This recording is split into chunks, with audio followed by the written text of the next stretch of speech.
Hippo reads H reads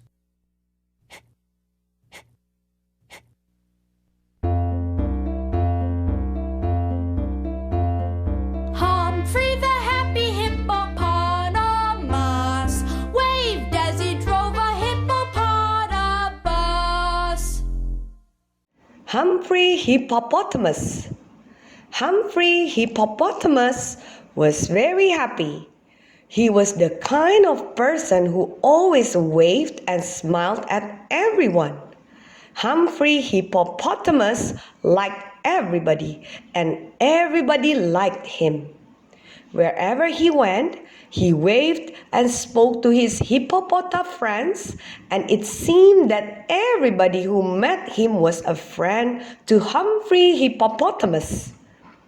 One day, Humphrey Hippopotamus was chosen for a very important job. Some of the little hippopotamuses lived too far from school to walk. They needed to come on a bus. A group of parents got together and said, "We will buy a bus for our little hippopotamuses." "That is a good idea," someone said. "Shall we call it a hippopotabus?" Everyone laughed and laughed. "Yes," they said, "and we will let Humphrey Hippopotamus drive it. He is the friendliest person in town." The little hippopotamuses all like Humphrey Hippopotamus. So Humphrey Hippopotamus had a new job. How careful he was! He did not want to get any dents in the new hippopotabus. So he drove very carefully.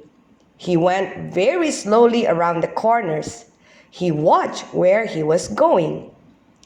One day, one of the little hippopotamuses said to Humphrey Hippopotamus, "Humphrey Hippopotamus, you never wave at us anymore. Don't you still like us?" Humphrey Hippopotamus said, "Why, yes, of course, I still like you. You know I like you. But when I drive the bus, I have to be very, very careful." "But you could wave to us, Humphrey Hippopotamus." "Not while I'm driving. I have to think about my driving all the time." The little hippopotamuses looked sad.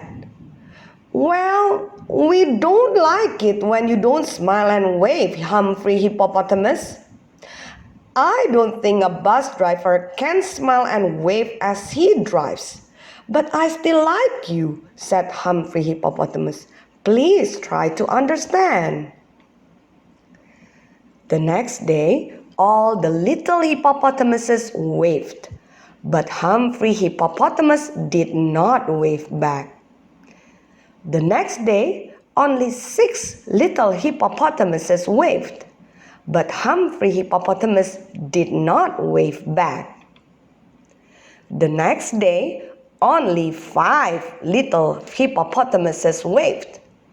Humphrey Hippopotamus noticed that he was not getting many waves, but he still did not wave back.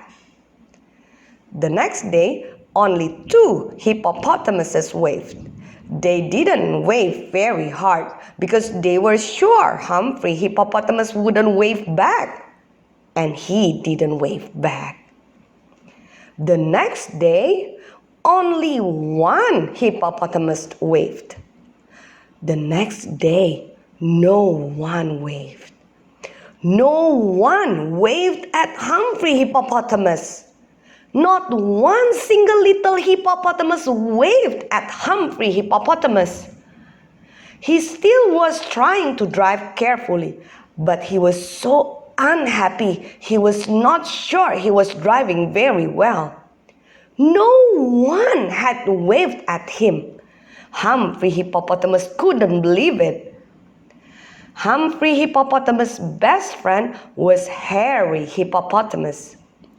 As Humphrey Hippopotamus talked with Hairy Hippopotamus that afternoon, he said, Hairy Hippopotamus, no one waved at me today.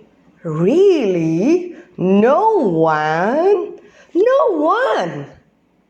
Hairy Hippopotamus thought a little bit before he answered. Yesterday I saw one hippopotamus wave at you. Yes, Humphrey Hippopotamus answered.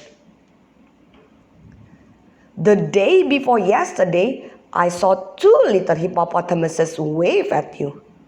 Yes, and the day before that, 5 little hippopotamus waved at me.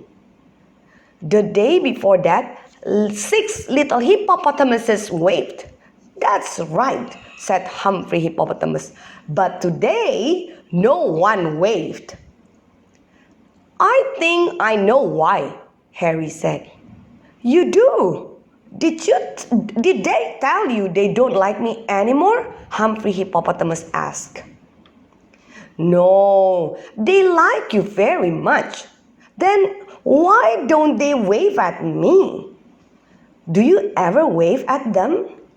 No, I am the bus driver. Do you like to have them wave at you? Sure I do. It keeps me from being lonely. It makes me think they like me. Do you like them? Of course I do. Do you know they are sometimes lonely? Humphrey Hippopotamus looked surprised. I guess so. I hadn't thought much about it. What helps you when you are lonely? Hairy Hippopotamus asked Humphrey Hippopotamus. It helps to have someone speak, smile, or wave at me. And you never wave back? Asked Hairy Hippopotamus. You know I never wave when I'm driving the hippopotamus, said Humphrey Hippopotamus. Have you ever tried? Asked Hairy Hippopotamus. No, I want to be a careful driver. You are a careful driver, Humphrey Hippopotamus. But perhaps you could wave a little and still be a careful driver. I know you could smile while you drive. Yes, I could smile, Humphrey Hippopotamus agreed. Maybe I could wave too. I could wave when I first start out and then pay attention to my driving. I think I'll try that, said Humphrey Hippopotamus. The next morning, Humphrey Hippopotamus stopped the hippopotamus for all the hippopotamuses. As each one got on, he smiled and waved. Oh, good morning, Humphrey Hippopotamus, they said as they waved back at him. They all looked so happy, and Humphrey Hippopotamus certainly felt better. I can do it, Humphrey Hippopotamus said. I can smile and wave and still drive carefully if I try. Humphrey Hippopotamus did this, and all the little hippopotamuses smiled and waved too. Everybody was much happier all day long. Bible story. Everywhere Jesus went, great crowds of people followed to hear him speak. I would want to go hear Jesus if he were in our country, wouldn't you? I don't blame them for wanting to hear Jesus. Today, when many people want to hear a great preacher who is in town, a big building will be rented. A civic center, a football stadium, or a huge auditorium. Jesus had no big buildings like this in which to preach.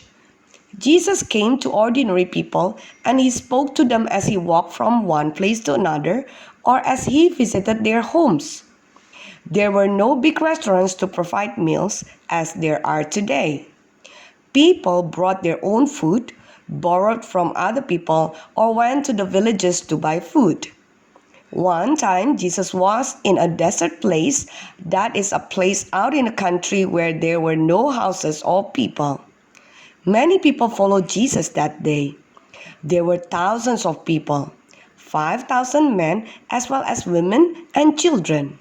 That is a lot of people. Most churches could not hold anywhere near 5,000 people. The people liked listening to Jesus, and they stayed and stayed and stayed. When the day was almost gone, all the people were still there listening to Jesus, and there was no food for them. Jesus' disciples became concerned. They said to him, "This is a desert place, and the time is late. You need to send the people away, that they may go into the villages and buy food for themselves." Maybe the disciples were a little bit hungry themselves. Jesus said to the disciples, "They don't need to go. You can give them some food." One of the disciples said to Jesus, "Shall we go and buy food to feed all this crowd? We only have a little money. We cannot buy enough so that everyone may receive even a little bread." Jesus said, "Go and see among the crowd of people how much food some of them may have brought." One disciple found a little boy who had brought a small lunch. The disciple said to Jesus, "Master, a boy has brought his lunch. It has in it only 5 small loaves and 2 small fishes. I know it is not much, but it is all there is." Jesus said, "Bring it to me." The little lunch, perhaps wrapped in a clean cloth, was brought to Jesus. Everyone was so hungry, and it was such a little bit of food. Jesus said to the people, "Everyone, sit down on the grass." But that could make the people think Jesus intended to feed them. Could Jesus possibly feed so many people from such a little bit of food? The disciples watched breathlessly. Everyone was seated now. Everyone was waiting to see what Jesus would do. Jesus took the 5 loaves and the 2 fishes, and he looked up to heaven. He blessed the food, and then he broke it up into pieces. He kept breaking, and there were more and more pieces. Someone brought a basket, and it was filled. Jesus gave it to the disciples, and they passed it out to the people. More fish and more bread. Still, Jesus kept breaking it into pieces, and still there was food left. Jesus had performed another miracle. He had made enough food for everyone from the boy's small lunch. Everyone ate and was filled. There was even food left over. They passed the baskets around for what was left, and there were 12 baskets full.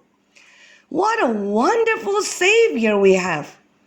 If we are hungry, He can give us food. If we need anything, He can provide it. We should always be satisfied with the things that God has given us, knowing that He will keep His promise to provide for our needs.